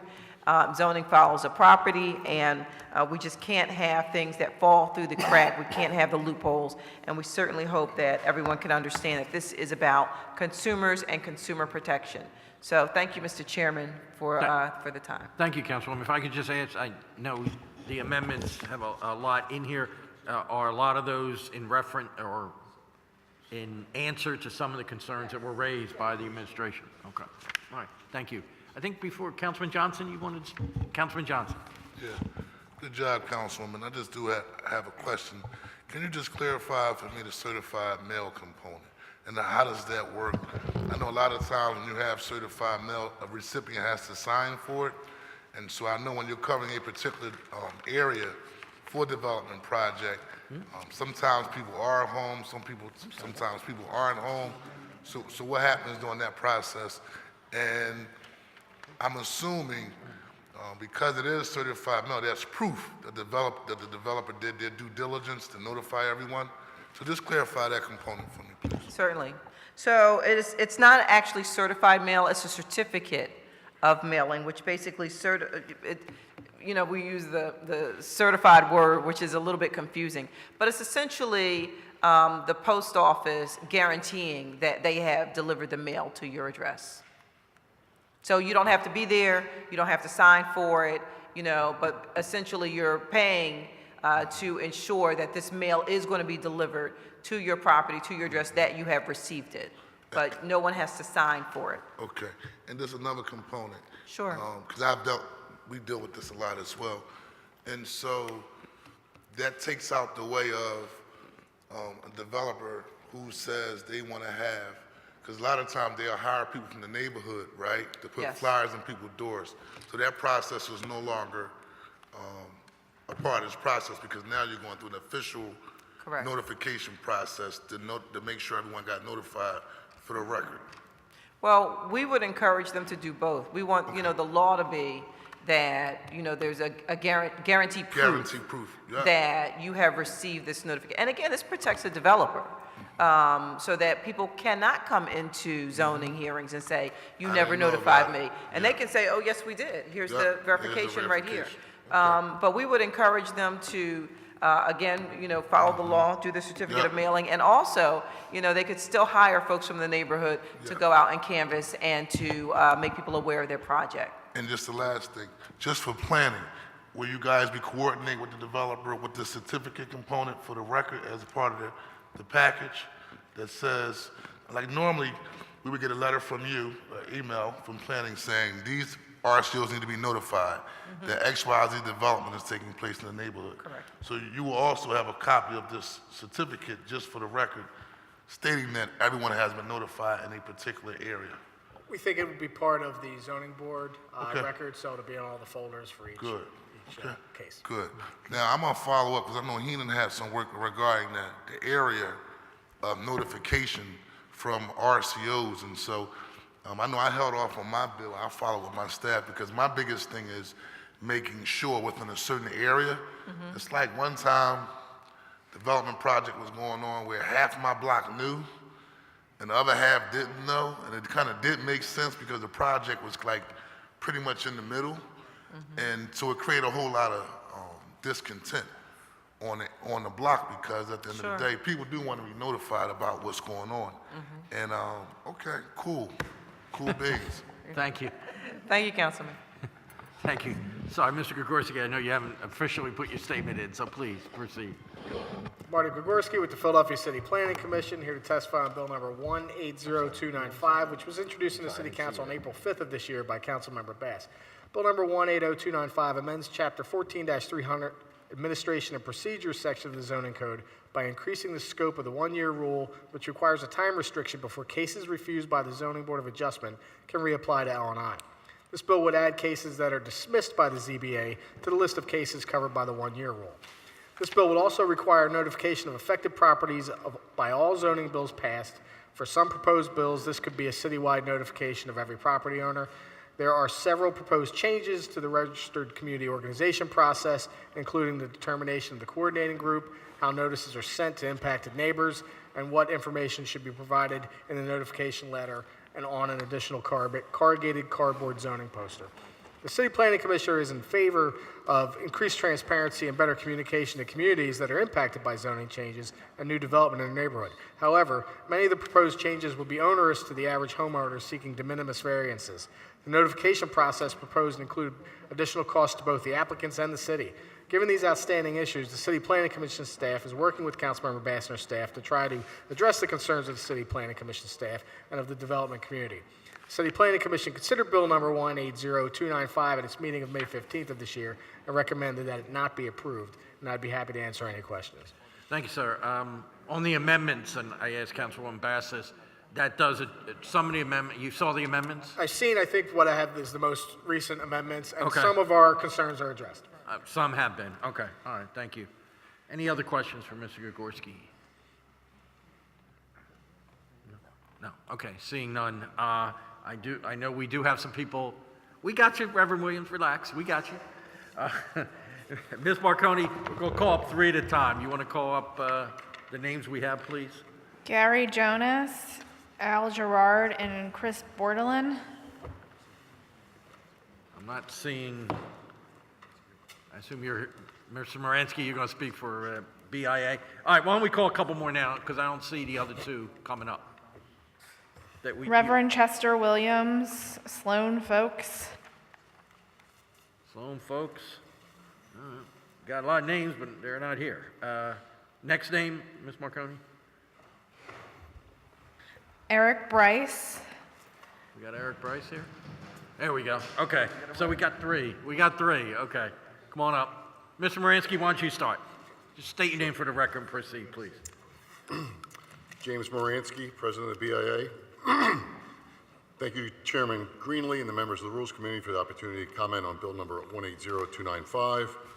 The BIA is a trade association of residential and mixed-use developers working throughout Philadelphia, as well as professionals that provide development industry with products and services. I'm here today to express BIA's concern over Bill 180295, introduced by Councilwoman Bass, to make significant changes to the notification process by developers to the community. The BIA was the first organization to come to council over a decade ago and ask for modernization of the zoning code. We helped make that a reality with several of our members on the Zoning Code Commission. We are proud of our part to initialize and working on and pushing for this critical reform. Any good developer wants to build something that is supported by the community. Zoning reform provided critical community input and notice for the development process, and in return, help provide certainty for developers. We understand that council members are frustrated with their constituents, are complaining that they had no idea of various projects occurring in their neighborhood, even after many current notifications in the code, modifications in the code. But developers need to know when their outreach is done and when they can proceed with their project. Increasing the various notifications required will create unnecessary delays in the development process and thus increase the difficulty of residential building in many parts of the city. Further, it will not guarantee neighbors' participation in the process. Direct community outreach by the RCOs and concerned neighbors continues to be the best way for neighbors to be informed. This legislation puts the notification onus on the developer as opposed to how it's currently shared by the Planning Commission, and is a second new obligation on a developer to give notice of the RCO meeting, which has been always done by the coordinating RCO. There is no good reason or good argument to make these changes other than to increase costs to developers, as the proposals will not increase participation or raise awareness in any meaningful way. The BIA believes focus should be on streamlining and improving the process of residential construction in the city, not adding unnecessary and time-consuming steps which do not offer a tangible benefit. Instead, the legislation has the potential to dramatically delay the timeline and many projects throughout the city, inconveniencing builders and local residents and increasing project costs. The BIA has not had sufficient time to consider the full ramifications of the very comprehensive amendments that were just put forth. We caution that they need to be deliberated carefully with the full input of the Planning Commission, L&I, Zoning Board, and the RCO community. The BIA opposes Bill number 180295, and we urge the members of the Committee on Rules to not approve it. Thank you for your consideration. Thank you, sir. Before we move to the next two, I should put on the record, because these names were called, but I think they were just submitting written testimony. Albert Gerard of Lower Moranski Civic Association, and Chris Bordelin, of the president of the Somerton Civic Association. Both have written testimony in support of this bill. Reverend Williams, I think your name was next. You want to go? Please. Good afternoon once again. I'm representing the Chew and Belfield Neighborhood Organization in Germantown. Councilman Sidney Bass is our person of the year. We thank God for her presenting this proposal, because those that do not know and work with RCOs, this is a crisis for us. And to help eliminate the owners, the contractors, we actually go out and deliver flyers, because the people tell us at hearing they have not gotten a notice about the meeting if CB&C did not go door to door and put them. We're not saying to help you be a burden, but we're saying work with the people. If the people see that they're not getting it, how are they going to come out and vote for yea or nay? And we're saying this proposal is a great blessing, so on time, because we've just been talking this over year after year. How can this eliminate the issues that we're going through and be well recognized in the community? I congratulate you once again that you and Belfield wanted to come in person and let you know in all this here, we need this now. Thank you, sir. Councilperson, yeah, I like that one. Okay, yeah, all right. It's a new designation. Mr. Bryce, please identify yourself and proceed. Good morning, everyone. My name is Eric Bryce. I'm the interim chair of the Logan Civic Association RCO Committee, and I'm also on the board of the 35th District Town Watch. I got this information kind of late, but I had the opportunity to read Councilwoman Bass's amendment on Bill 18295. However, before I make my comments, I'd like to say that Councilwoman Bass referred to this as an RCO protection bill. And in light of the previous bill testimony, I think the insurance issue should be added to the RCO protection package, because this RCO legislation as a whole, I think, needs a lot of work, and I've been following it from the very beginning. And I think there should be an open hearing involving all RCOs on how to make this whole process better, because it is replete with holes. With regards to the amendments, only one comment I have to make. In general, I support these amendments, but one question I must ask is notifying the certificate of mailing piece for notifying the applicants. I think there's an opportunity for subversion there too. And I think that should be really looked at again to tighten that up. I think it can be tightened up, because right off the bat, I can see a way to get around that. But on the whole, I think these amendments are good, they're positive, and that'll help make a less than perfect process even better. And Cindy, you've been doing good work trying to make it better, a little bit incremental at a time. But I'm waiting for that big citywide hearing involving all RCOs, because this legislation is replete with problems.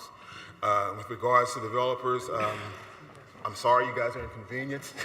I apologize for that. However, but when you're talking about communities who are invested stakeholders, who have substantial investment in their properties in their community, being notified properly in a way that's cost effective and is beneficial to both parties, I think needs considerable attention. So I think we need to move forward with better legislation to keep tightening this process up. So I'm in support of all of these amendments as they stand, except with tightening up the certification piece. Okay, thank you.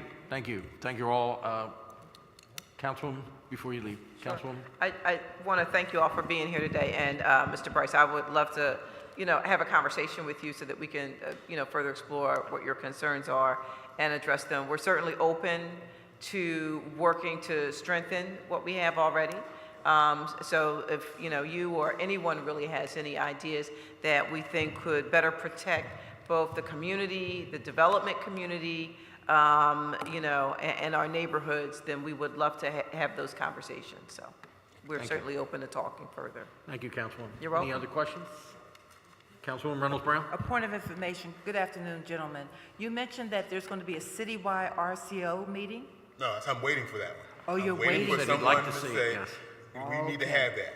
So is that to say that you believe that there's a strong need for that? Absolutely. So you've registered it here formally, then that's a great thing. My recommendation would be that you reduce that terrific idea to writing and make the request officially to city planning or whatever the appropriate office is, so that RCOs collectively can raise the kind of ideas, good, bad, and indifferent, on how government can or should do better to serve RCOs. I'm not a district council person. I've learned to honor and respect the space that they have to live in daily, and kudos to district council people. Thank you very much. Thank you. The at-large people work hard too, sir, just for the record, okay? All right, thank you. Thank you all. Ms. Marconi, I think we had a couple more names on the record. I don't know if they're here. Allison Weiss, Sandra Brodas. Either here? No? Oh, okay. Please proceed. And is there anyone else that wants to testify on this bill? Okay. Come on up. Anyone other than these two want to testify on the bill? Okay, come on up. We got one more. Anybody else? This will be our last three then. Please, ma'am, identify yourself and proceed. Hello, my name is Sandra Broadus, and I represent a concerned community association, which is one of the original RCOs that we represent from the 8th District. We have been a part of this process from the onset and have been able to witness and help fine-tune what has been going on to ensure that the community is informed. What we know is that volunteers, that community members who are a part of the RCO process should be understood as volunteers who have to spend their own personal time to be a part of this process in this climate of social apathy. That process needs to be supported in every way. We are up against very savvy lawyers, developers who speak legalese and are very intimidating when they contact the RCOs. They are intimidating with regards to timelines, with regards to the law that applies to how we are to proceed. And in the absence of that legal training and the fact that this RCO process is new, many RCOs cower and back down and do not know what they are required to do, and they are therefore intimidated by this process. Notification is a big part of that intimidation, and many developers use that as a loophole. They simply don't do it. They find reasons to send out templates that have been provided by the city that contain absolutely no information. They rush the process so that by the time the meeting, the zoning hearing comes up, the community meeting has been too early or it has been too late. They are intimidating. So absolutely, there should be some form of accountability, because in order to preserve this process, what happens is the diligent RCOs go ahead and notify anyway. We flyer anyway. We do the work that is actually not required of us to ensure that this process continues and that notification, in fact, does happen. So giving us some kind of recourse, such as a certificate of mailing that guarantees that that these notifications have gone out, is at least one safeguard, because we host meetings where there's no one there, where the applicant or the attorney smugly comes in knowing that the community has not been notified. And many RCOs back down. Absolutely, we do need some form of insurance so that we do not have to be intimidated. We need more training about how the law actually works for us, but any protection that we can get in that regard is possible. One of the other loopholes is the wearing down of the process. If you're not going to get approved, absolutely the applicant will not show up, and often community members are sitting up in the zoning board for hours hearing testimony only to find that the applicant has not come and the case is denied, which gives them a chance to run back, regroup, and then come back to the process, and often the community organizations are not even notified of the new date of the continuance. And this goes on and on. This is a loophole that absolutely should be closed because it does wear down community members, and the savvy lawyers, the savvy developers know this, and we would gladly hope to see legislation that would change some of this process. So I thank you very much. Thank you, ma'am. Whoever would like to go next? Just pull that microphone all the way up to you. Hello, my name is Linda Trung. I work for Law Office on Jen. Attorney Jen is going to be here today. So one concern my office has is the certificate of mailing. We believe the amendment will hurt small developers because the fees are higher of cost of mailing individual mails a notification to all individual neighborhoods. I know the Planning Commission usually send out a list of at least 100 neighbors on the list, and if it's $1.40 plus stamps, it'd be $2, about $2 for each mail. And if I guess if the RCO end up canceling the RCO meeting, we'd like to know who would be in charge of the lost costs. Okay. That's it. Okay. Yeah. All right. Thank you. Sir, please state your name and proceed, please. Sure. Good morning. My name is Charles Karn, 13th Ward RCO. First of all, thank you for inviting me, councilperson. First of all, we got some common issues, and Councilperson Johnson also stated this notification, I believe, is a joke. I believe that no one has there's no checks and balances on it. Just recently, we just had a meeting last week. Half the block got a notice and half the block didn't. So in the 13th Ward RCO, what we do is we actually print out our own notifications to the block because we've come into developers and owners who have not notified the community themselves. So that's one of the issues. And one of the things that I want to do personally right now is thank Committee Person Bass for having an 8th Council District RCO meeting up in Germantown. She probably had about maybe 40 RCOs in the area, and we all had common problems with developers. So when they come in, and the young lady next to me was explaining how intelligent the expediters are and lawyers. They come in with a bullying type attitude and the language that they're using, and they have more interpretation of what planning sends out. And I don't know. The other day we had one about livestock called husbandry. I don't know what that is, and I don't know if anybody else in the meeting does. So I was the chair to the meeting and didn't know. So basically, what's happening is the lawyers and the developers are coming in with their interpretation, and this is what they're telling the community. So when we fly our neighborhood and you look at the addresses that the Planning Commission is sending out, maybe we get half a block. I can't figure that out. And some of the ones right directly almost across on the other side of the street, they don't get that notice. So we concur with your amendments. 13th Ward RCO and around in our area, we appreciate you. Thank you. Thank you, sir. Thank you. Councilman Jones? I just want to thank the councilwoman for bringing up this very important issue. I have a tale of two districts. I have one part of my district which is in need of a lot of economic development. I have another part of my district that says we've experienced too much of a good thing. And so you have to balance that. And with by right now, there's less of an interaction needed between district council people and development. People who did the new zoning code kind of wanted less interference from elected officials, and I understand how that can happen until you need it. So this allows, again, greater reinforcement of organizations to put in check some of the development.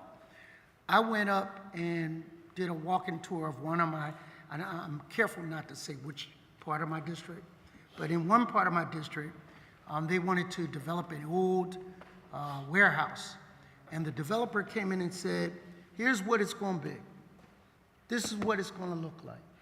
And they said, well, the community group said, well, if we don't like that, we don't like the building material, if we don't like the density, what happens then? And they said, then we get mean about it. And I said, what did they say to you? Get mean? There is a, and I say this because you said there's a bully mentality, like get down or lay down. This is how it's going to be. And I've got to tell you here and now, that's not how it's going to be. That the community is going to have the final say. And yes, there are laws that give developers certain property rights and things like that, but to the full extent of the law, to the full extent of involvement, we're going to have the community having their say. And so I'm just thankful that you are empowering these organizations to be able to have their say. Okay, thank you. Thank you, Councilman.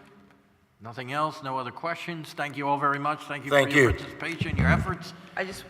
Chairman, I just want to say thank you so much for coming down and for your testimony today, and for all of the hard work that you all do in the community. I see these two in particular, I see them everywhere, so thank you so much. Councilwoman of the year?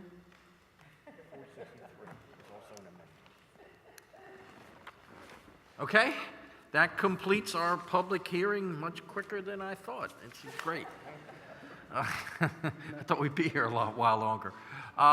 Just again, for the record, bill numbers 180515 and 160710 are held to the call of the chair at the request of those sponsors. That completes the public hearing, and we will go into our public meeting. And the chair recognizes Councilman Heenan for motion on amendments, please. Thank you, Mr. Chair.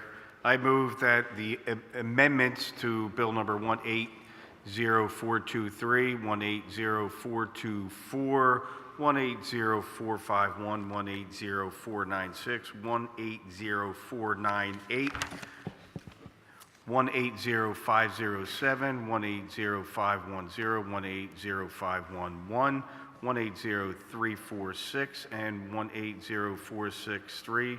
Also 180295. Move that the amendments be adopted. Second. It's been moved and seconded for the adoption of the amendments. All in favor? Aye. Opposed? Hearing none, all those amendments read by Councilman Heenan are approved. Now again, Chair recognizes Councilman Heenan. Thank you, Mr. Chair. I move that all the bills as amended be moved out of this committee with a favorable recommendation with the rule suspension. 180423 as amended, 180424 as amended, 180426, 180427, 180451 as amended, 180454, 180496 as amended, 180498 as amended, 180501, 180503, 180505, 180506, 180507 as amended, 180509, 180510 as amended, 180511 as amended, 180517, 180518, 180519, 180346 as amended, 180463 as amended, 180504, 180295 as amended be reported out of this committee with a favorable recommendation and be read at our next council session. Second. It's been moved and seconded. All in favor? Aye. Opposed? Hearing none, all the bills with the appropriate amendments read by Councilman Heenan are reported out of this committee favorably with a rule suspension. Thank you all very much. Got through all this in a couple hours. Thank you. Chairmanship. Meeting is adjourned.